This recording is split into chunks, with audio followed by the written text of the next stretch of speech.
సమర్పించుకోండి. ఇలా దేవుడు పెట్టినటువంటి ఫలాన్ని వాళ్ళే స్వీకరించాలి.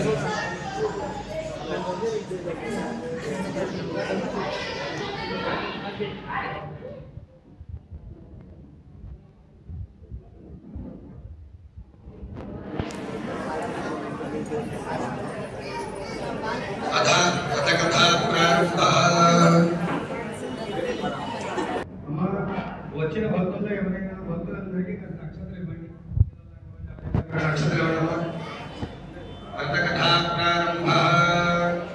కథ జరుగుతోంది, అందరూ శ్రద్ధగా వినాలి.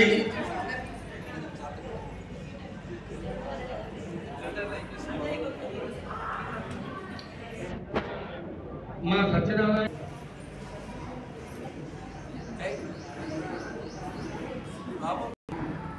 కాసేపు ఎవరు మాట్లాడుకోవద్దు, ధ్యాసక్కడ ఉంచి కథ శ్రద్ధగా వినండి. శుక్లాంబరధరం విష్ణుం శశివర్ణం చతుర్భుజం ప్రసన్నవదనం ధ్యాయేత్ సర్వవిఘ్నోపశాంతయే అగజానన పద్మార్కం గజా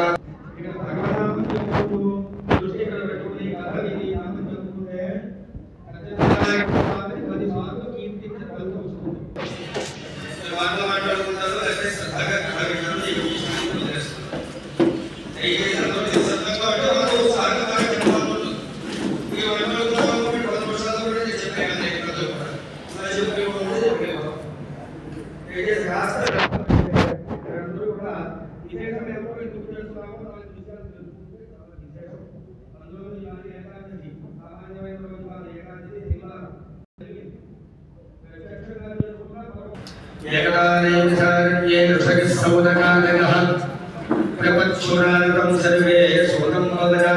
కథ వినడం అన్నట్లుగా పూర్వకాలంలో సూత మహాముని అని ఒక గొప్ప మహర్షి గారు నివాసం ఉండేవారు అండి. వారు కొంతమంది శిష్యుల్ని గురువు గారు ఏ వ్రతము చేసినా, ఏ తపస్సు చేసినా, ఏ హోమం వచ్చినా మానవులు కోరినటువంటి కోరికలు సిద్ధిస్తాయో అటువంటి వ్రతాలు ఏదైనా ఉంటే చెప్పయ్యా అని కోరినాడు. ఎందుకనిగా ఆయన ఏం చెప్పినా సరే గురువు గారు పెద్ద యజ్ఞాలు చెబుతున్నాడు. ఆ యజ్ఞాలు కలియుగంలో చేయడం అవుతుందా? అయ్యేటటువంటి పని కాదు. సహజంగా యజ్ఞము అంటున్నాం కదండి. యజ్ఞాలు ఎలా చేసేవారు మనకి సందేహం కావచ్చు. పూర్వకాలంలో యజ్ఞాలు ఎలా చేసేవారు అంటే 1116 మంది, అంటే 1116 మంది పండితులు 108 హోమగుండాలు పెట్టుకుని ఉదయం నుంచి సాయంకాలం వరకు అందులో 1116లో సగం మంది, అంటే దాదాపు 556 మంది ఆ ఉదయం నుంచి సాయంకాలం వరకు, ఇంకో 556 మంది సాయంకాలం నుంచి ఉదయం వరకు 108 హోమగుండాలలో సంవత్సరం పాటు యజ్ఞం చేస్తే దాన్ని మహాయజ్ఞంగా పరిగణించేవారు. చూసారా ఎంత పెద్ద యజ్ఞం అంటే ఎట్లుందో. అది 365 రోజులు జరిగేది. ఆ యజ్ఞాలు ఎప్పుడు ప్రారంభం అయ్యేవి? సంవత్సరాలు ఉగాది పండుగ కాబట్టి ప్రారంభం అయ్యేవి. మళ్ళీ ఉగాది పండుగ వచ్చేదాకా యజ్ఞం చేసేవారు. అది మహాయజ్ఞంగా తెలిసేవారు. అయితే కలియుగం ఎప్పుడు ఏదైతే వచ్చిందో కలి ప్రభావం చేత 367 రోజులు తగ్గిపోయాయి. బ్రాహ్మణుల సంఖ్య తగ్గిపోయింది. అక్కడ 320 రోజులు కాస్త 250 రోజులకు తగ్గించుకున్నారు కొంతకాలానికి. ఇంకొంత కాలానికి ఏం చేసాం? 211 రోజులు అనుకున్నాం. ఇంకొంత కాలానికి 250 రోజులు అనుకున్నాం. మరికొంత కాలానికేమో 108 రోజులు అనుకున్నాం. 1992 ప్రాంతాల్లో 108 రోజులు యజ్ఞాలు బాగా జరిగింది.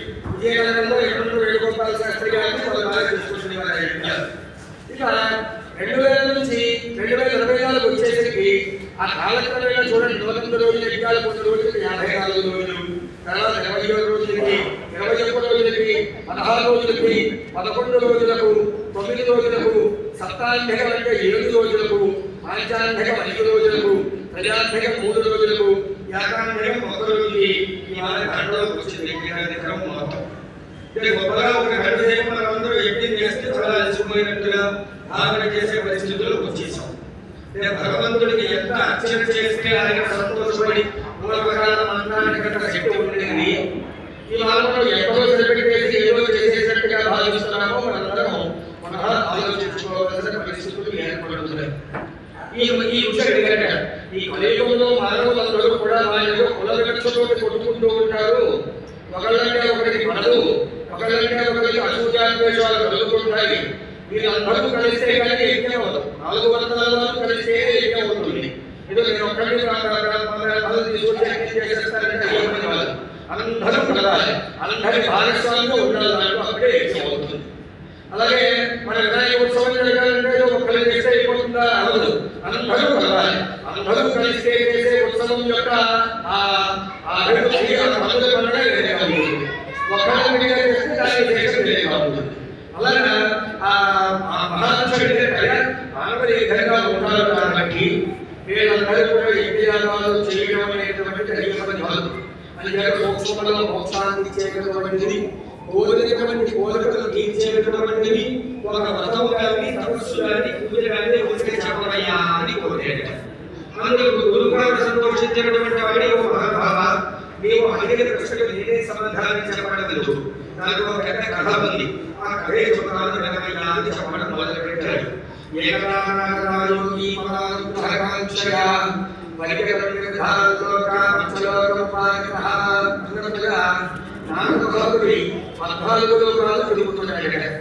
ఎదురుని గురువుతాడు, ఆయన వేరే పని వేయలేదని మనకి సందేహం కావచ్చు. ఏ లోకంలో ఉన్నవాళ్ళని ఏమి చేస్తున్నారో ఒకసారి చూసొద్దాం అనుకున్నాడు. పూర్వకాలం మన పెద్దలు చూడండి, దయాలు తాగేలు ఉండేవారు. పాపం వాళ్ళ పనులన్నీ ముగించేసుకుని ఈ పక్క వాళ్ళంటూ ఆ పక్క వాళ్ళంటూ వెళ్ళి కాసేపు కూర్చుని లోకక్షేమాలు చేసి కబుర్లు చెప్పి వాళ్ళ యొక్క కవిలో కూర్చుని వస్తూ ఉండేవారు.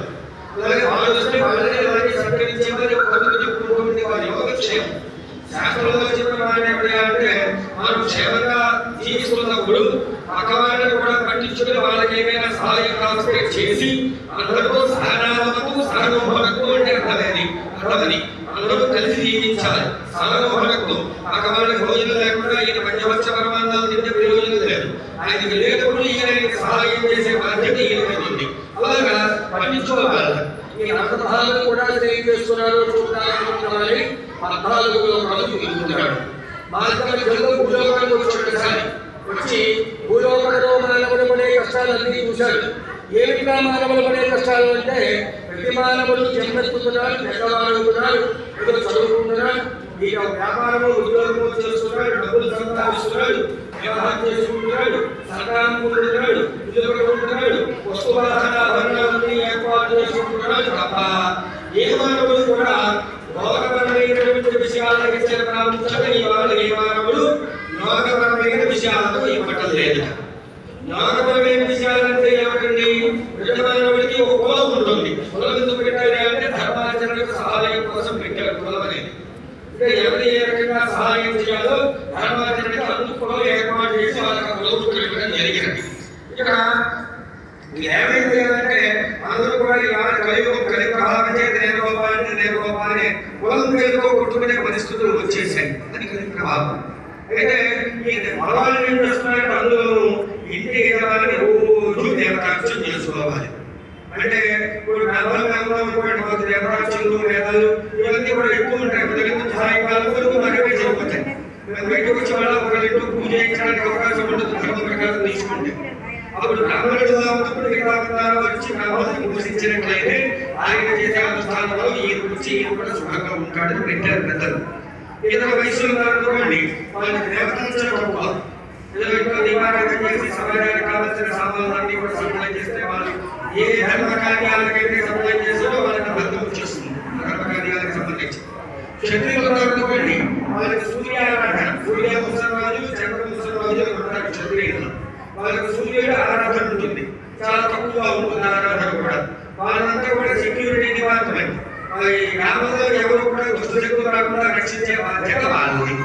ఇక మిగతా ఉన్నారనుకోండి, వాళ్ళందరికీ కూడా ఏమని చెప్తారు అంటే ఒక్కొక్కళ్ళకి ఒక్కొక్క పని ఇచ్చారు. బంగారం పని, కట్టెల పని, పని చక్రం చేసేమని, ఆవులు పెంచేమని, వ్యవసాయం చేసేమని, అనేక రకాలైనటువంటి వృత్తులిచ్చే ధర్మాచరణకి సహాయం చేయమన్నారు. అయితే ఈ యజమాని ఒక్కొక్క కులంలో ఒక్కొక్క దేవత అధిష్టానంగా ఉంటుంది. గ్రామంలో కూడా ఒక ఫ్యాక్టరీ దేవత అధిష్టాన దేవత. ఇతర కులాల వాళ్ళందరికీ కూడా గ్రామ దేవతలు ఉంటారు, ఇంటి దేవతలు అని పిలుస్తారు వాళ్ళని. ఆ ఇంటి దేవతకి యజమాని ప్రతినిత్యం దీపారాధన దేవతార్చన చేసి నమస్కారం చేసుకోవాలట. అదేమిటండి మా ఆవిడ గారు చేసేస్తున్నారు కదా, రోజు గంటల గంటల ఆవిడ పూజలోనే ఉంటుంది. ప్రత్యేకంగా నేను చేసేది ఏమిటి సందేహం రావచ్చు. ఆవిడ చేసినటువంటి దేవతార్చన ఫలితం ఆవిడికి ఆవిడ పిల్లలకి ఉంటుంది, ఈయనకేం వెనక్కి రాదు. వివాహంలో ఆయన ప్రమాణం చేసి తెచ్చుకున్నాడు ఆవిడ ధర్మేచ అని. మీకు బాగా గుర్తు ఉండే ఉంటుంది మగవాళ్ళందరికీ, చివరికి కోపాలు వస్తాయి. కానీ ధర్మేచ అంటే అర్థం ఏమిటి అంటే నేను రోజు పూజ చేస్తాను, ధర్మాచరణ చేస్తాను, అందులో సగభాగం నీకు పంచి పెడతాను ప్రమాణం చేశాడు. ధర్మేచ అంటే అంత అర్థం ఉంది, 100 సంవత్సరాల అర్థం ఉంది దాంట్లో. ఈయన అసలు పూజలు చేయకపోగా ఆవిడకి పుణ్యమేం పంచి పెడతాడు, అదొక పాపం. పూజ చేయకపోవడం ఒక పాపం, ధర్మపత్రికి పుణ్యభాగం పంచకపోవడం ఒక పాపం. ఈ దోషాలన్నీ కలిగి ఏమవుతుంది అంటే ఈనాడు మానవులందరికీ అన్ని సౌకర్యాలు ఉంటున్నాయి తప్ప వేయింట్లో మనశ్శాంతి లేనటువంటి పరిస్థితులు బాగా ఏర్పడుతున్నాయి. ఎందుకని అంటే ఇప్పుడు యజమాని ధర్మాచరణ చేయడం లేదు, ఆ యజమానికి దేవతారాధన పట్ల ఆసక్తి లేకుండా ప్రవర్తిస్తున్నారు ఇవాళ. అందుచేత 5 నిమిషాలు చేసుకున్నా చేసుకోవచ్చు. రోజు మీరు చేసుకునే దినచర్యలో 10 నిమిషాలు ముందర వేస్తే ఇంట్లో దీపం పెట్టుకోవడం, పాత పూలు తీయడం, కొత్త పూలు పెట్టడం, అగరవత్తి పెట్టడం, యథాశక్తి నైవేద్యం పెట్టడం, ఆగ్నేవడం, ఇది 10 నిమిషాలు నాకు కనిపించబడదు. అది కనుక చేసుకోకుంటే ఆ 5 రోజులకి వృద్ధి చెందుతుంది. అని యజమానులు నిత్యం దేవతార్చన చేయకపోవడం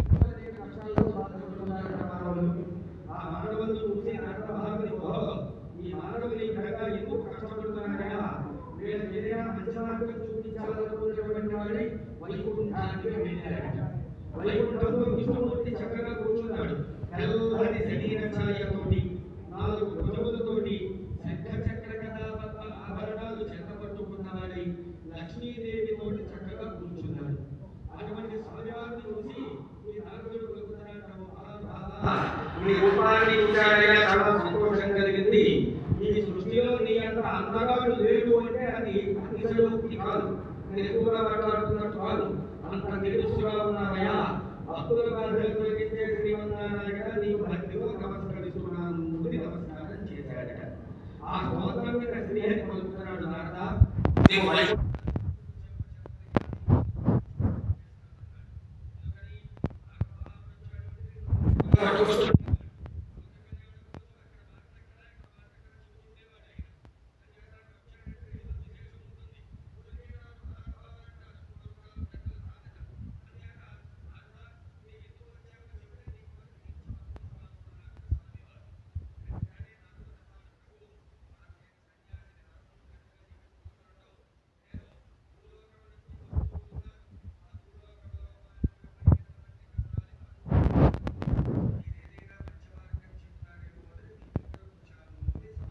చెప్పారట. అందుకు స్వామివారి వాడే నారద, నీవు లోక కళ్యాణం కోసం అడిగావు కాబట్టి చెబుతున్నాను వినమయ్య. అందుకు ఒక వ్రతము కలదు, అదే సత్యనారాయణ వ్రతము. సత్యనారాయణ వ్రతం చేసిన మానవుడు భూలోకంలో సమస్త సుఖాలను పొంది పరమ మోక్షాన్ని పొందుతాడయ్యా అని పలికాడట. వెంటనే నారదుడు అడిగాడు, సత్యనారాయణ వ్రతం అనగానేమి, ఆ వ్రతాన్ని ఎలా చేయాలి, అసలు విధి విధానం పూర్తిగా చెప్పండి అని తెలుసుకున్నాడు. సత్యనారాయణ వ్రతాన్ని మాఘమాసంలో కానీ, కార్తీక మాసంలో కానీ, వైశాఖ మాసంలో కానీ చేసుకోవాలట. కాబట్టి 3 మాసాలైనా మిగతా మాసాలైతే సత్యనారాయణ వ్రతానికి 10 కావాలని ఆయన. అయితే మాఘమాసానికి అధిపతులు సూర్యనారాయణ మూర్తి. సూర్యనారాయణుడు నారాయణ స్వరూపం కాబట్టి మాఘమాసం శ్రేష్టం. వైశాఖ మాసం మాఘమేవ, వైశాఖ మాసానికి లక్ష్మీనారాయణ